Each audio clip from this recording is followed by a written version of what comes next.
వాస్తవానికి kharif season start అయ్యి 50 రోజులు దాటిపోయింది. ఎక్కడే కూడా వర్షాలు లేవు, పంటలు లేవు. రాయలసీమలో అయితే పొలాలు బర్రెలు జీలిపోతూ ఉన్నాయి. ఏదో ఎవరైనా ధైర్యం చేసి ఆ భూమిలో ఇత్తనాలేసి ఉంటే, ఆ ఇత్తనాలు భూమిలోనే కలిసిపోయినాయి. ఇంక మొక్కలు పైకి రావడం సంగతి పక్కన పెట్టేసి, ఇత్తనాలు భూమిలోనే కలిసిపోయిన పరిస్థితి. ఎక్కడ చూసినా తీవ్ర వర్షాభావ పరిస్థితులు. పంటలు పెట్టే పరిస్థితి కనిపించడం లేదు. చాలా తీవ్రమైన కరువు. ఏం చేయాలో తెలియడం లేదు.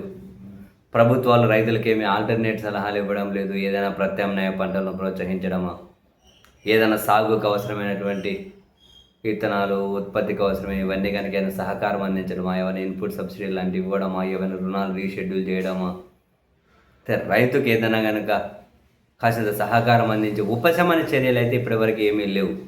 50 రోజులు దాటిపోయాయండి సీజన్ స్టార్ట్ అయ్యి. ఏం ఉపశమన చర్యలు ఎక్కడి నుంచి వచ్చాయి? ప్రభుత్వం వైపు నుంచి. ఏ ప్రభుత్వం వైపు నుంచి వచ్చాయి? రాష్ట్ర ప్రభుత్వం నుంచి వచ్చాయా, కేంద్ర ప్రభుత్వం వైపు నుంచి వచ్చాయా? ఏంటి ఇప్పుడు రైతుల పరిస్థితి? బర్రెలు జీలిపోయినాయి భూములు. ఏం పంటలు వేస్తారు, ఏం చేస్తారు? ఇంకా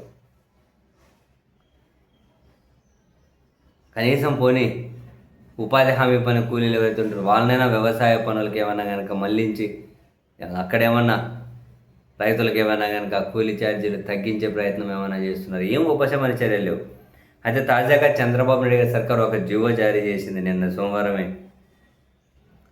ఇప్పటి వరకు రైతులకు ఇచ్చే సలహాలు, సూచనలు ఏవైతే ఉన్నాయో యూనివర్సిటీ వైస్ ఛాన్సలర్లు, శాస్త్రవేత్తలతో, సైంటిస్టులతో మాట్లాడిస్తూ ఉంటారు. వాటి మీద వాళ్ళు ఇప్పటివరకు ఇచ్చిన సలహాలు, సూచనలు ఏవైతే ఉంటాయో అవి మార్చండి. అవి మార్చి రైతులకు ఏం చేద్దాము, రైతులకు ఏం సలహాలు ఇస్తారో మీరు కొత్త సలహాలు ఇవ్వాలని యూనివర్సిటీ బీసీలను ఆదేశిస్తూ ప్రత్యేక ఉత్తర్వులు ఇచ్చారు. ఉపశమన చర్యల గురించి కాదు, రైతులకు ఏమైనా కొత్త సలహాలు, సూచనలు ఇవ్వండి అని యూనివర్సిటీ బీసీ వైస్ ఛాన్సలర్ను ఆదేశాలు ఇచ్చుకుంటూ ప్రభుత్వం జీవోలు ఇచ్చింది. నిజంగా ఏ మాట కమాట. ఇప్పుడు వీటి వల్ల ఏమైనా ప్రయోజనం ఉంటుందా? సరే, వాళ్ళని ఎట్లా ఆదుకోవాలి, ఇటువంటి అప్పుడు ఆల్టర్నేట్స్ ఏం చేయాలి అని లాంగ్ రన్లో ఏమైనా ప్లాన్ చేసుకోవడానికి ఉపయోగపడితే సంతోషమే.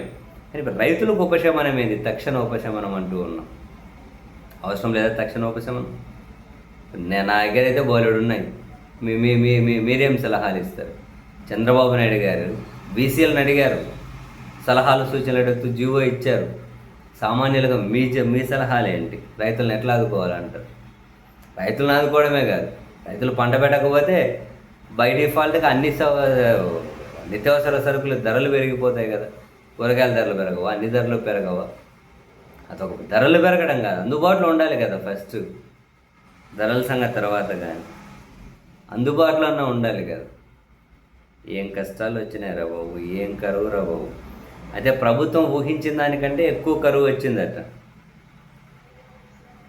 జూన్లో 25% లోటు వర్షపాతం నమోదైతే జూలైలో 62% లోటు ఉంటుందని ప్రభుత్వం అంచనా వేస్తే జూలైలో ఇప్పటి వరకు 82% లోటు ఉందట. ఇంక మొత్తం అసలు వర్షమే లేనట్లే కదా. ఇంకా లోటు కథ ఏం మాట్లాడుతుంది? ఆడో ఈడో పడింది. ఓవరాల్గా రాష్ట్ర యూనిట్గా తీసుకొని క్యాలిక్యులేట్ చేసుకోవాలి అంతే.